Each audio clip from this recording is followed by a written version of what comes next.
Hello, नमस्कार. मी रेश्मा माझ्या YouTube चॅनलमध्ये तुमचं सर्वांचं मनापासून स्वागत करते. सर्वांना श्री स्वामी समर्थ. आज आम्ही उडदाचे पापड करत आहोत आणि त्याचीच रेसिपी तुम्हाला मी दाखवत आहे. हे पाणी थोडंसं कोमट करून त्याच्यात एक पुडा फोडलेला आहे आयत्या मसाल्याचा, म्हणजे आयता मसाला वापरला याला. थोडं कोमट पाणी करून घ्यायचं आणि त्यात पूर्ण ते मसाला मिसळून घ्यायचा आणि पिठामध्ये असा व्यवस्थित मिक्स करायचा. जास्त पाणी वापरायचं नाही, थोडंच पाणी थोडं थोडं करतच घालायचं. का तर हे पीठ खूप घट्ट असतं, म्हणजे खूप घट्ट मळावं लागतं तरच पापड व्यवस्थित होतात. आणि थोडं जरी पाणी जास्त झालं तर ह्याचे पापड व्यवस्थित होत नाहीत. ते लाटायला पण खूप त्रास करतात परत. आणि असे घट्ट मळले की व्यवस्थित पापड होतात.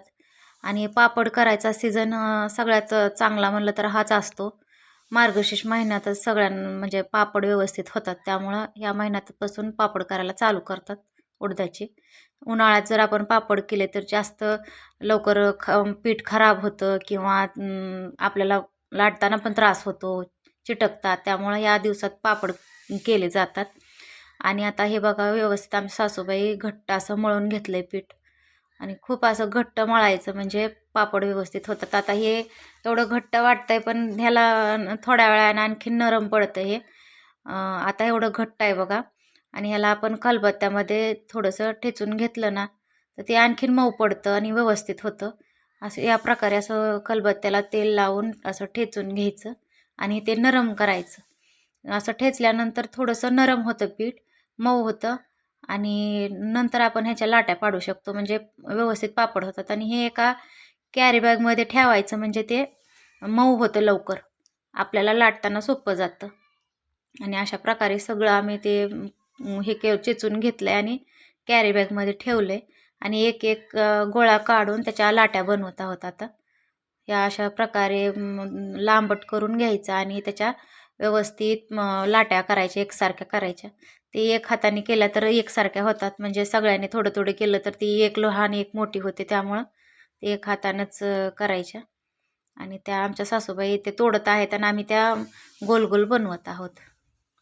अशा प्रकारे गोल बनवायचं आणि त्याला तेल लावून नंतर डब्यात भरायचं. हे पूर्ण असं मर्दून घ्यायचं आणि हातावर अशी गोल लाटी बनवायची आणि त्याला तेल लावायचं. तेल लावून झाले सगळ्या लाट्यांना आणि ते डब्यात भरायचं पूर्ण लाट्या मोजून. बघा अशा प्रकारे हे डब्यामध्ये आम्ही ठेवले आणि लगेच आपण ते लाटायला घेणार आहोत. आम्ही आमच्या सासूबाई लाटत आहोत पापड. एवढे झालेत आमचे लाटायचे पापड. आज आम्हाला हे पूर्ण करायचे, पण राहिले तर उद्या लाटायचे. अशा पद्धतीनं व्यवस्थित लाटून घ्यायचे, खूप छान होतात आणि चुकत पण नाहीत आणि चवीला पण खूप भारी लागतात. प्रमाण व्यवस्थित एक किलोला एक पुडा टाकायचा.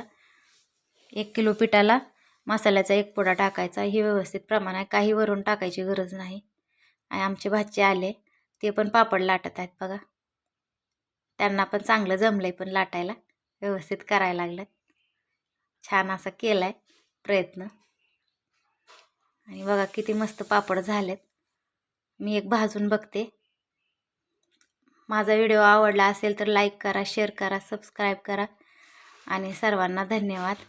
बघा हे कसे मस्त पापड झाले, तुम्ही पण करून बघा, चुकणार नाहीत. व्यवस्थित प्रमाण असल्यामुळं व्यवस्थित पापड होणार.